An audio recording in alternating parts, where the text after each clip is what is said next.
인생을 변화시키는 것이 무엇이라고요? 은혜입니다. 인생을 변화시키는 은혜라는 제목으로 우리가 깊은 하나님의 그 말씀을 깨닫는 기쁨의 시간, 또 은총의 시간 되기를 소망합니다. 우리 모든 사람들은, 모든 인생들은 성공하길 원합니다. 행복하길 원합니다. 인생에서 또 참으로 의미 있게, 가치 있게 살기를 원합니다. 우리 대부분 인생을 성공한 사람들을 찬찬히 살펴보면 유독 공통적인 그 부분이 하나 있습니다. 그것이 무엇이냐면 포기할 줄 아는 지혜가 있었던 것 같습니다. 어떤 지혜가 있었다고요? 포기할 줄 아는 지혜. 참된 성공이라는 것은 그 자신이 붙잡은 것, 자신이 바라보는 그 목표를 향해서 그 나머지 것들은, 그 불순한 것들은, 그 직접 연관성이 없는 것들은 가지를 쳐내는 그런 포기할 것을 포기해버리고 집중할 것을 집중할 줄 아는 그 지혜가 있었던 사람들이 인생에서 대부분 성공하고 의미 있는 삶을 굵직하게 살아간 것 같습니다. 사랑하는 우리 이방 여인 룻도 시어머니 이스라엘 여인 그 나오미를 쫓아가기 위해서 모든 것을 포기했습니다. 전능하신 하나님을 믿기 위해서 자신이 그동안 익숙했었던 것, 자신이 그동안 몸담았었던 문화, 그리고 경험, 지식들을 과감하게 내려놓고 그 하나님, 그리고 베들레헴으로 집중하는 삶을 살기 위하여 이렇게 그 한 방향으로 나아갔던 것입니다. 사랑하는 성도 여러분, 우리 인생을 주변에 이렇게 사람들을 살펴보면 지금 그 얼굴에 무기력이라고 써 있는 사람들이 간혹 보입니다. 그 얼굴에 우울이라고 써 있는 사람들이 간혹 보입니다. 똑같이 인생, 똑같은 시간들을 보내면서도 한쪽에서는 어떤 사람들은 삶에 대해서 의미를 잃고 방향을 잃고 그 활력을 잃고 살아가는 사람들이 사실 좀 있는 것 같습니다. 여러분, 우리가 힘이 없어서 그렇게 무기력하게 살아가는 것 아닙니다. 집중할 줄 몰라서 쓸데없는 일에 낭비하고 시간 허비하고 그래서 산만하게 인생을 보내기 때문에, 집중하지 못하기 때문에 우리의 인생이 무기력하게, 무의미하게, 그리고 산만하게 보내는 사람들이 왕왕 있음을 우리는 발견하게 됩니다. 그러니 지혜 있는 사람, 세상의 삶을 의미 있게 사는 사람, 성공하는 사람들은 한 가지다라고 붙잡게 되면 거기에 자신을 겁니다. 집중합니다. 마치 돋보기가 빛을 모아서 한 초점에 맞추어질 때 발화점이 되는 것처럼 우리의 인생을 그 한 가지 확실히, 기본이라도 한 가지라도 확실히 익힐 줄 아는 사람, 자신의 모든 지혜와 에너지를 한 곳에 향하여 집중할 수 있는 사람이 인생을 성공하고 의미 있게, 또 그리고 이 기쁨 가운데 살아가게 될 줄 믿습니다. 그런 말로, 다른 단어로 한마디로 요약하면 목표 지향적인 삶이라 말씀드릴 수 있습니다. 그 대표적인 분이 저는 여러분에게 담대하게 예수 그리스도를 소개해 드리고 싶습니다. 우리 예수님은 목표 지향적인 삶을 살아가셨습니다.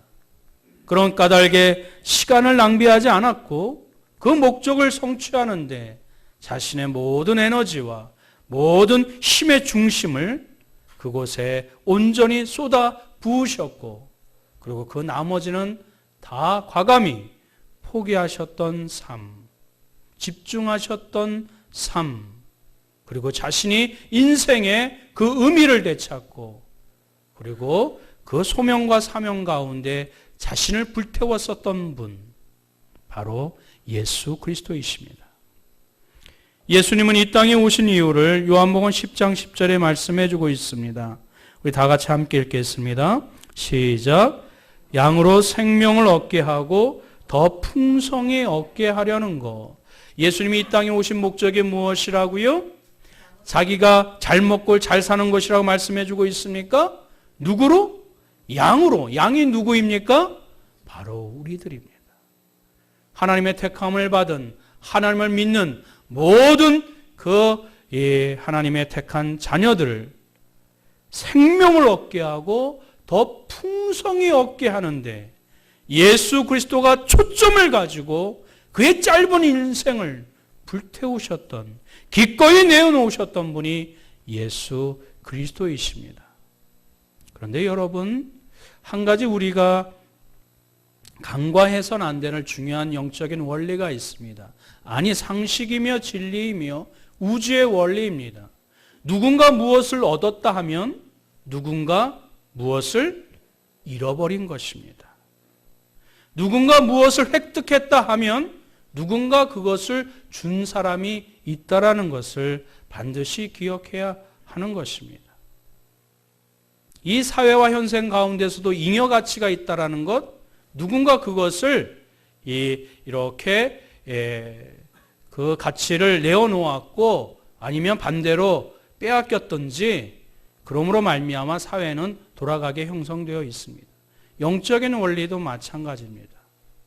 우리 주님이 그의 자신을 내어놓으셨기에 양으로 생명을 얻고 더 풍성히 얻게 하신 줄 믿습니다.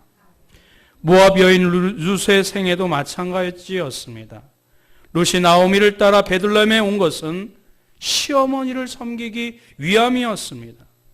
룻이 베들레헴에 와서 시작한 일은 이삭 줍는 일부터 시작하였습니다. 저는 말씀을 준비해 보면서 묵상하면서 참으로 룻의 고운 마음을 읽을 수 있었습니다. 자신을 마치 불태운 촛불과 같이 헌신하였고 자신을 태울 줄 아는 여인이 룻이었습니다. 그러나 하나님은 자신을 소진했었던 룻을 그저 꺼트려버리지 아니하고 영원히 그 소멸하지 아니하고 타오르는 등불로 하나님이 오늘날 그 말씀을 읽는 우리에게 그 룻의 이름을, 룻의 헌신을, 룻의 사랑을, 룻의 땀과 눈물과 기도를 기억하게끔 하나님이 인도하여 주신 줄 믿습니다. 룻의 인생, 그의 삶은 비천한 인생이었으나 하나님이 은혜를 베풀어 주심으로 말미암아 아름다운 인생으로, 거듭난 인생으로, 변화된 인생으로 이렇게 회자될 수 있도록 하나님이 아름답게 하여 주신 줄 믿습니다. 그럼 오늘 말씀을 통해서 룻을 통해 배울 수 있는 진정 변화된 삶의 지혜는 무엇인지 찬찬히 살펴보길 원합니다. 첫 번째로는 룻은 하나님의 은혜를 귀히 여길 줄 아는 여인이었습니다. 우리의 변화된 삶, 우리의 가치 있는 삶이 되기 위해서는 무엇을 기억해야 된다고요? 하나님의 은혜를 귀히 여길 줄 알아야 되는 것입니다. 룻은 은혜를 귀히 여길 줄 알았던 여인이었고 은혜를 사모할 줄 알았었던 여인이었었고 하나님이 어떻게 은혜를 베풀어 주시는 줄 몸으로 체험했었던 사람이 바로 룻이었었습니다. 그런 의미에서 룻은 가장 소중한 지식, 즉 은혜라는 지식을 깨달았고 그것을 사모하고 갈망할 줄 알았던 사람이 룻이라는 사람이었습니다. 사랑하는 성도 여러분, 여러분은 지금 은혜를 사모하고 계십니까? 은혜를 갈망하고 계십니까? 은혜를 위하여 간절히 기도하고 계십니까? 룻의 인생을 거듭나게 하고 변화시킨 것, 그것은 바로 은혜였습니다. 2절 말씀 우리 여성분들이 한번 읽어보겠습니다. 시작. 모압 여인 룻이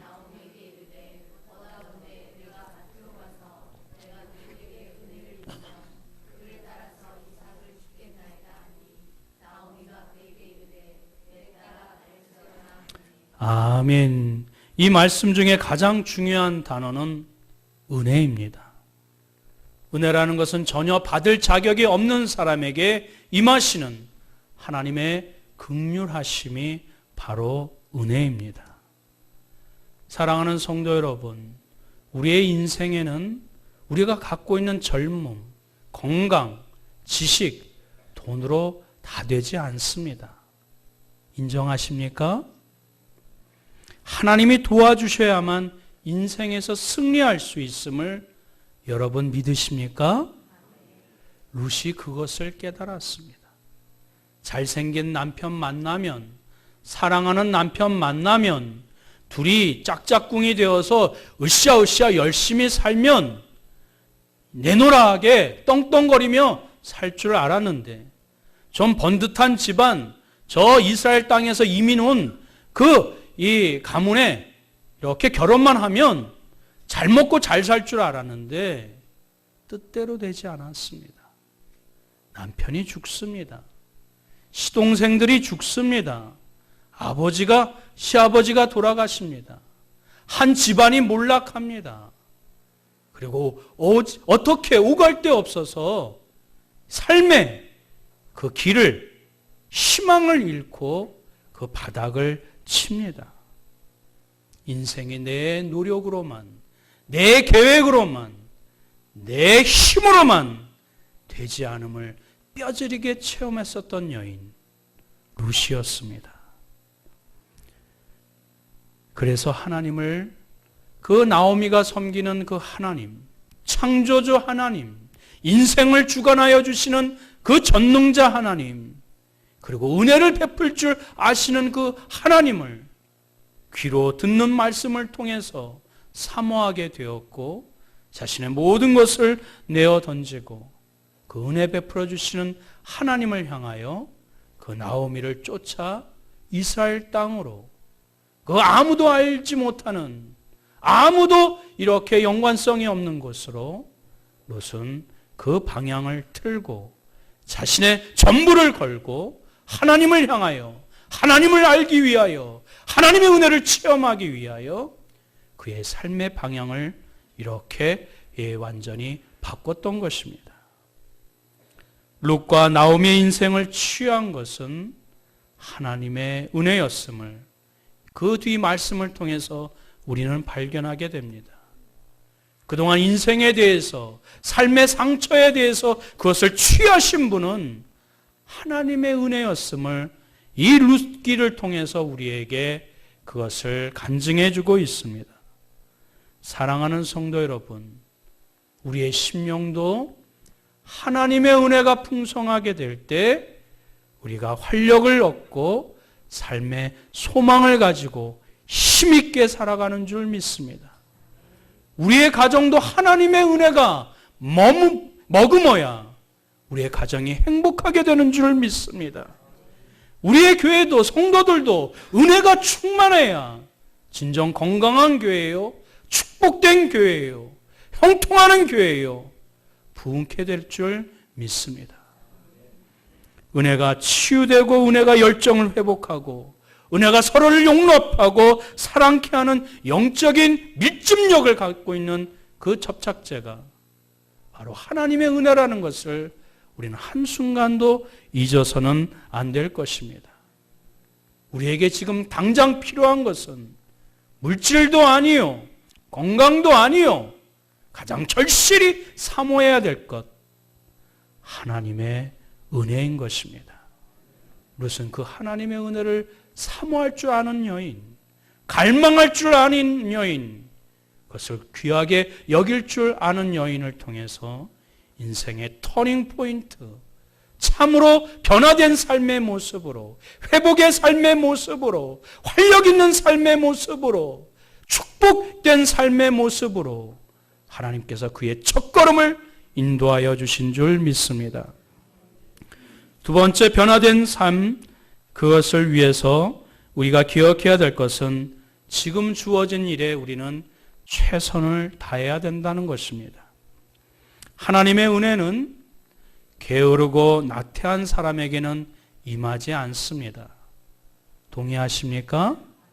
하나님의 은혜는 자신이 선자리, 시편 기자가 얘기했었던 것처럼 자신의 줄로 재어진 구역을 실로 아름답게 보는 자, 하나님이 부여하셨던 것을, 하나님이 인도하여 주셨던 것을 인정하는 가운데 최선을 다하여 사는 삶에게 하나님의 은혜가 부어지고 성공의 기회, 축복의 기회를 허락하여 주시는 줄 믿습니다. 룻은 그 시어머니 나오미의 고향으로 갔습니다. 베들레헴으로 갔습니다. 그리고 그의 신세를 한탄만 하지 아니하고 그저 털썩 주저앉고 아무것도 할 수 없는 일에 대해서 이렇게 원망 불평만 하지 아니하고 베들레헴에서 통용하는 율법, 이스라엘을 다스리는 그 법을 공부하기 시작했습니다. 그래서 그 말씀 가운데, 그 하나님의 그 법 가운데 하나님의 은혜의 법을 발견하게 됩니다. 그것이 레위기 19장 9절에서 10절에 있는 말씀입니다. 우리 넘겨주시겠습니까?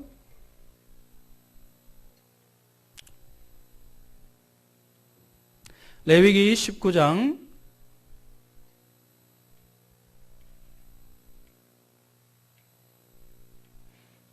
13절 제가 안 되네요. 19장 9절에서 10절 우리 다 같이 함께 읽겠습니다. 시작.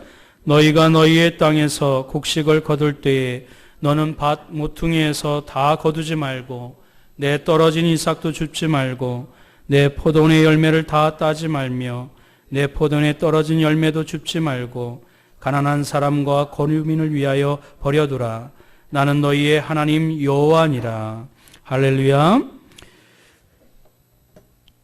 이 룻이 발견한 하나님의 말씀 가운데, 통용하는 그 율법 가운데 가난하고 가난한 과부를 위하여 곡식을 다 가져가지 말고 털지 말고 남겨두라. 그 하나님의 은혜의 법을 발견하게 됩니다. 포도원 같은 데에서도 포도를 다 따지 말고 가난한 자를 위하여 일부를 남겨두라는 하나님의 은혜의 법을 발견하게 됩니다. 그리고 무릎을 칩니다. 그 하나님의 은혜의 법을 발견하고 그리고 친히 직접 몸으로 실천합니다. 그 어머니를 얘기해서 성경 말씀에 이런 말씀이 있어요. 이방 사람에게도 이삭을 줍게 해주신대요. 포도의 포도를 따게 해주신대요. 하면서 룻은 자리를 박차고 일어나 즉시 실천하면서 그 시어머니를 공경하기 위하여 삶을 살기 위하여 그 논밭으로 나아가 이삭을 줍는 그 은혜법을 발견하고 즉시 실행에 옮겼었던 여인이 바로 룻이었습니다. 그리고 그 주어진 일에 최선을 다합니다. 우리 7절 남성분들이 한번 읽어보겠습니다. 시작. 그의 말이 나로 베는 자를 따라 단 사이에서 이삭을 줍게 하소서 하였고 아침부터 와서는 잠시 집에서 쉰 후에 지금까지 계속하는 중이니이다. 룻은 열심히 주어진 일에 최선을 다했던 여인이었습니다. 하나님이 그것을 귀하게 보셨고 하나님의 섭리 가운데 룻을 이방 여인이었었지만 사용케 된 줄 믿습니다. 사랑하는 성도 여러분, 하나님은 자신에게 주어진 일에 그것을 남과 비교하지 아니하고 하나님이 부여해 주셨음을 확신하게 될 때 그 일에 최선을 다하는 사람을 하나님이 귀하게 보시고 축복해 주신 줄 믿습니다. 은혜의 자리로 또 도움의 사람들을 만나게 해주시고 붙여주시고 마침내 하나님의 축복 가운데 그 은혜의 역사를 허락해 주시는 것입니다. 지금 여러분들이 갖고 있는 일, 행하는 일을 하나님이 주신 줄 깨닫고 소중히 여기시고 최선을 다하시길, 그래야 그것을 통해서 은혜의 통로로 축복의 기회로 삼으시길, 변화된 새로운 삶의 그 단초로 삼으시길 주님의 이름으로 축원드립니다. 세 번째로 우리가 기억해야 되는 것은 좋은 만남을 소중히 여길 줄 알아야 합니다. 인생은 만남입니다. 동의하십니까? 하나님은 만남을 통해서 은혜를 베풀어 주십니다. 하나님은 무엇을 통해서 은혜를 베풀어 주신다고요? 만남을 통해서 은혜를 베풀어 주십니다. 누누이 말씀드리지만 중국 내지 선교사 허디슨 테일러는 하나님의 방법은 뭐요? 사람이라고 말씀해 주었습니다. 룻의 인생이 새롭게 변화되고 새롭게 거듭나고 가치 있는 삶, 행복된 삶, 은혜가 충만한 삶이 되기 위해서 하나님이 새 만남을 허락하여 주셨습니다. 첫 번째는 시어머니 나오미의 만남이요. 두 번째는 그 나오미의 섬기는 그 창조주 하나님, 전능자 하나님, 은혜의 하나님을 만나게 된 것이요. 세 번째는 하나님의 섭리 가운데 보아스를 만나게 하여 주셨습니다. 우리 1절 말씀 여성분들이 한번 읽어보겠습니다. 시작. 나오미의 남편 엘리멜렉의 친족으로 유력한 자가 있으니 그의 이름은 보아스더라. 그 지역의 유력한 자라고 말씀해주고 있습니다. 4절 말씀해 보니까 마침 보아스가 베들레헴에서부터 와서 베는 자들에게 이르되 여호와께서 너희와 함께 하시기를 원하노라 하니 그들이 대답하되 여호와께서 당신에게 복 주시기를 원하나이다 하니라. 보아스가 땅의 주인이지요. 그런데 그 이삭을 줍는 사람 이방 그 여인에게조차도 하나님께서 복 주시기를 원하노라. 참으로 유력한 자였지만 친절한 자였었고 하나님의 복이 주인과 종 서로 상호간에 함께 이루어지기를 소망했었던 영적인 사람이 보아스였습니다. 여러분, 룻이 의도를 가지고 작정해서 계산해서 보아스의 밭으로 갔었을까요? 저는 그렇게 생각하지 않습니다. 여러분의 인생 가운데 그 순간순간마다 여러분이 판단하시고 선택한 것 같지만 뒤돌아보면 다 하나님의 섭리 가운데 하나님의 손길 가운데 이루어지고 있음을 기억하시길 바랍니다. 보아스는 나중에 룻의 남편이 됩니다. 그리고 룻과 보아스는 나중에 예수 그리스도의 계보를 잇는 조상이 됩니다. 이것을 우연이라 얘기할 수 있을까요? 하나님의 만남을 통해서 하나님께서는 섭리하시고 인도하여 주시고 그 은혜의 길로 축복의 길로 인도하여 주시는 줄 믿습니다. 그러니 작은 만남도 여러분이 소홀히 여기시면 안 됩니다. 예수 그리스도께서 하셨던 것처럼 작은 자 가운데 하나님의 능력을 일으킬 그 큰 자로 바라봤었던 예수 그리스도의 마음이 여러분에게 있어야 될 줄 믿습니다. 소중한 만남으로 여러분이 일궈 가시고 거기서 하나님께서 귀한 만남을 허락해달라고 기도하시고 그 만남에 대해서 영적인 분별력을 위해서 여러분들이 사모하시고 작은 만남이라도 그 가운데 하나님의 영적인 축복의 스파크가 일어날 수 있도록 서로 윈윈하며 함께 기도하며 격려하며 하나님의 은혜를 찬양할 수 있는 믿음의 관계가 될 수 있도록 여러분 그 만남을 소중히 여겨야 될 줄 믿습니다. 이제 말씀을 맺겠습니다. 인생에서 성공하고 싶으십니까? 우리의 인생이 이대로 주저앉고 머무르지 아니하고 새로운 인생으로 활력 있는 인생으로 가치 있는 인생으로 변화되길 원하십니까? 그러면 하나님의 은혜를 사모하시길 바랍니다. 주어진 일에 최선을 다하시길 바랍니다. 어떠한 사람을 만나도 소중하게 여기시고 귀중하게 여기시길 바랍니다. 그 가운데 하나님의 은혜가 임하여 주시사 새로 남겨진 인생 기뻐하며 감사하며 활력을 가지고 가치 있고 의미 있는 인생으로 하나님이 손잡고 인도하여 주시며 만들어 가실 줄 믿습니다. 참으로 아름답고 거룩하게 변화가는 거듭나는 인생들 되시길 주님의 이름으로 축원드립니다. 아멘.